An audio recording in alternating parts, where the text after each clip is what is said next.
एक गांव में जगन नाम का एक भिखारी अपनी लड़की गौरी के साथ रहता था। गौरी की मां की मृत्यु गांव में फैली हुई महामारी से हो चुकी थी। जगन को आंखों से कम दिखता था। इस वजह से उसे कुछ भी काम नहीं मिल रहा था। आखिर वह मजबूरी में पेट भरने के लिए गौरी को अपने साथ भीख मंगवाने गांव लेके जाता था। गौरी को भीख मांगना पसंद नहीं था, उसको पढ़ाई करना पसंद था। जब भी गौरी अपने पिता के साथ गांव में भीख मांगने सरपंच के घर जाती थी, तब सरपंच के बेटे राजू को पढ़ाई करते हुए देखकर गौरी को बहुत बुरा लगता था। वह मन ही मन सोचती कि काश मैं भी पढ़ाई कर सकती। सरपंच की पत्नी रोज गौरी को देख के ताना मारती थी। उस दिन सरपंच की पत्नी राजू को बोली कि दरवाजे पर जो भिखारी आया होगा उसे बासी खाना दे और जाने को बोल दे। सरपंच की पत्नी बोली कि गांव में एक भी हॉस्पिटल नहीं है और इन भिखारी लोगों की महामारी जैसी बीमारी मेरे बच्चे को लग गई तो मैं क्या करूंगी। इस सब बातों को सुनकर वह बहुत दुखी हो गए और घर चले गए। अगले दिन गौरी बोली, बाबा, गांव के सब लोग हमारे पास से दूर क्यों चले जाते हैं? हम इतने बुरे हैं क्या? उसके पिता उसे बोले, अरे नहीं बेटा, बुरेपन के विचार हमारे गरीबी में और लोगों के विचारों में है। फिर गौरी बोली कि बाबा, एक दिन मैं डॉक्टर बनूंगी और आपके आंखों का इलाज करूंगी। गांव में एक हॉस्पिटल बनाऊंगी। उसके पिता बोले, गौरी, हमको 2 वक्त की रोटी भी मुश्किल से मिलती है और यह सपना तो श्रीमंत लोगों ने देखना चाहिए। उसके पिता उसे कहने लगे कि बेटा, मैंने तुम्हारे लिए कुछ भी नहीं किया और ना ही कुछ कर सकता हूँ।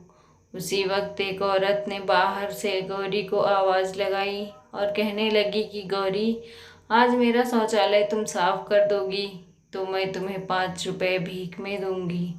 ना चाहते हुए भी गौरी ने उस औरत की बात मानकर शौचालय साफ कर दिया। जाहिर सी बात है, इस काम को करते हुए गौरी को बहुत बुरा लग रहा था। उसे बेइज्जती सी महसूस हो रही थी। गौरी ने निश्चय किया कि अब वो किसी भी तरह डॉक्टर बन के दिखाएगी। फिर एक दिन गौरी उसके पिता को लेकर मंदिर गई और उस मंदिर के पास एक रहीम चाचा रहते थे।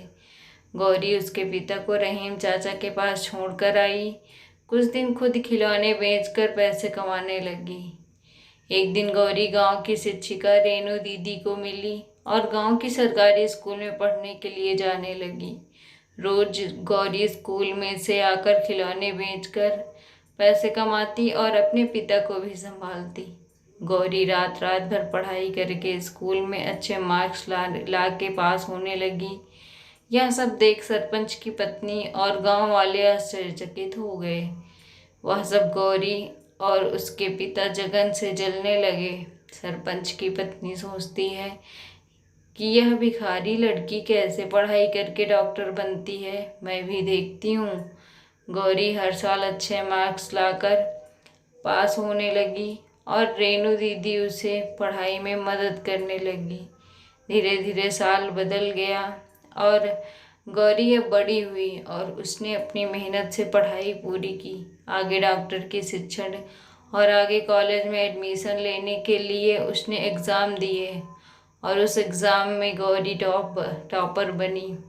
उसकी सफलता से रेणु दीदी और उसके पिता बहुत खुश हो गए।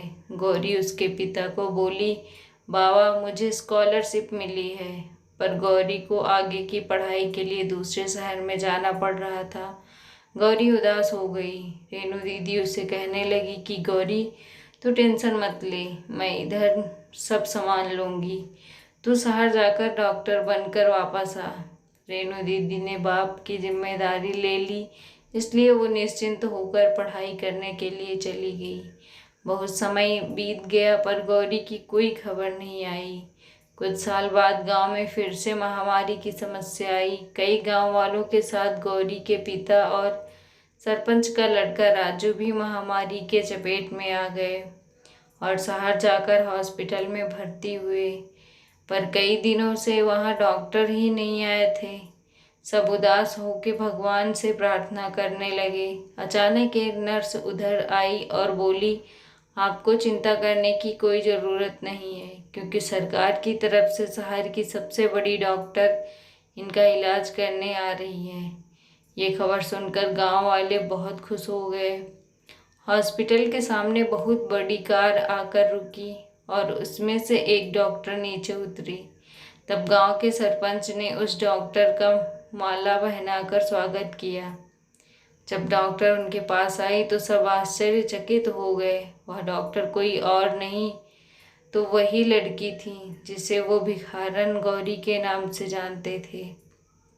उसने अपने पिता का आशीर्वाद लिया और सब गांव वालों का इलाज करना शुरू कर दिया। गौरी के इलाज करने के कुछ दिन बाद सब गांव वाले बीमारी से ठीक हो गए। उसने उसके पिता की आंखों का ऑपरेशन किया और आंखों की दृष्टि फिर से उनको लौटा दी।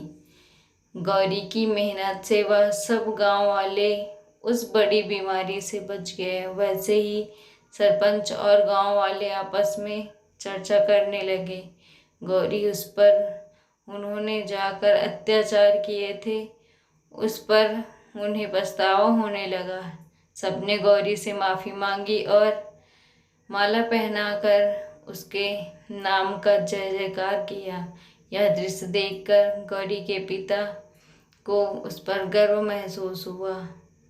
इस कहानी से हमें यह सीख मिलती है कि गौरी की तरह मेहनत और दृढ़ निश्चय से कष्ट किए तो सफलता अवश्य मिलेगी।